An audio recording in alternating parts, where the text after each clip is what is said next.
Eines Wintermorgens störte auf einer kleinen Straße am Fuße des Berges plötzlich das Auftauchen eines seltsamen Tieres die Szene. Es war ein riesiger Hirsch, der verängstigt aussah und mit Schlamm bedeckt war. Das grau gefleckte Fell und die großen Hörner fielen in der eiskalten Witterung wie ein trockener Ast auf. Es blieb einen Moment stehen, seine Augen huschten prüfend umher, dann senkte es plötzlich den Kopf und eilte zu einem Auto, das sich langsam näherte. Das wilde Verhalten des Tieres löste unter den Menschen Panik und Angst aus und führte zu Chaos auf den Straßen. Doch wer genau hinsieht, erkennt, dass das Geweih des Hirschen die Karosserie scheinbar nur leicht berührt, als wolle es etwas Dringendes signalisieren. Die in Panik geratenen Fahrer fuhren davon und ließen das Reh verwirrt und verstört mitten auf der Straße stehen. Jedes Mal, wenn ein Auto vorbeifuhr, wiederholte es diese seltsame Aktion, es senkte den Kopf, hob die Hupe und seine Augen blickten voller Angst flehend.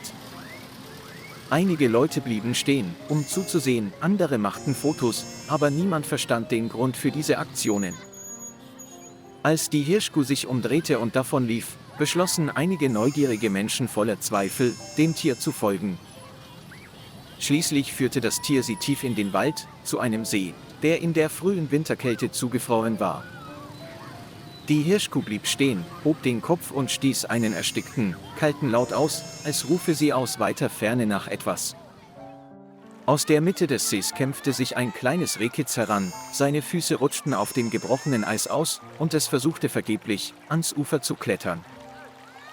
In diesem Moment wurde allen klar, dass die Hirschmutter die ganze Zeit über niemandem etwas zuleide tun wollte, sondern nur verzweifelt um Hilfe bat.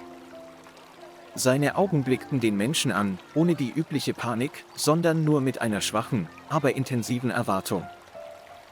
Ohne dass ihnen jemand Bescheid gesagt hätte, kehrte eine Gruppe von Menschen sofort mit Seilen, Rettungsflößen und wasserdichten Anzügen ins Dorf zurück.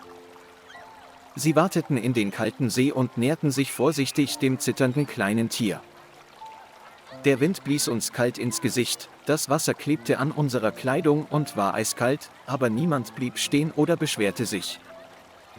Mehr als 3 Stunden vergingen, bis das kleine Reh, lila und erschöpft, endlich herausgezogen wurde. Die Hirschmutter stand noch immer auf der anderen Seite des Sees, beobachtete schweigend, kam nicht näher und zitterte nur bei jedem Atemzug ihres Kindes.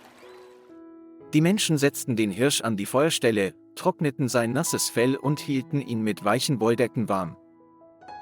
Ein paar Tage später, als das Rehkitz stabil und stark genug war, öffneten sie die Käfigtür, damit es den Weg zurück zu seiner Mutter finden konnte. Überraschenderweise hatte die Hirschkuh die ganze Zeit darauf gewartet.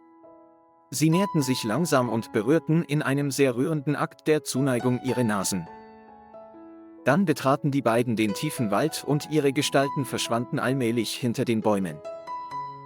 Ich dachte, die Geschichte wäre hier zu Ende, aber unerwarteterweise war dies nur der Anfang einer seltsamen Verbindung. Seit jenem Tag sehen die Menschen in der kleinen Stadt am Fuße des Berges gelegentlich die Silhouetten von Hirschen, die am Waldrand auftauchen. Sie hatten keine Angst und kamen sogar mit gesenktem Kopf auf sie zu, als hätten sie volles Vertrauen, dass ihnen von diesen freundlichen Menschen nichts zustoßen würde. Liebe Freunde, wenn euch diese Geschichte zu Herzen geht, gebt uns bitte ein "Gefällt mir" und folgt uns, um uns in den nächsten Folgen zu begleiten.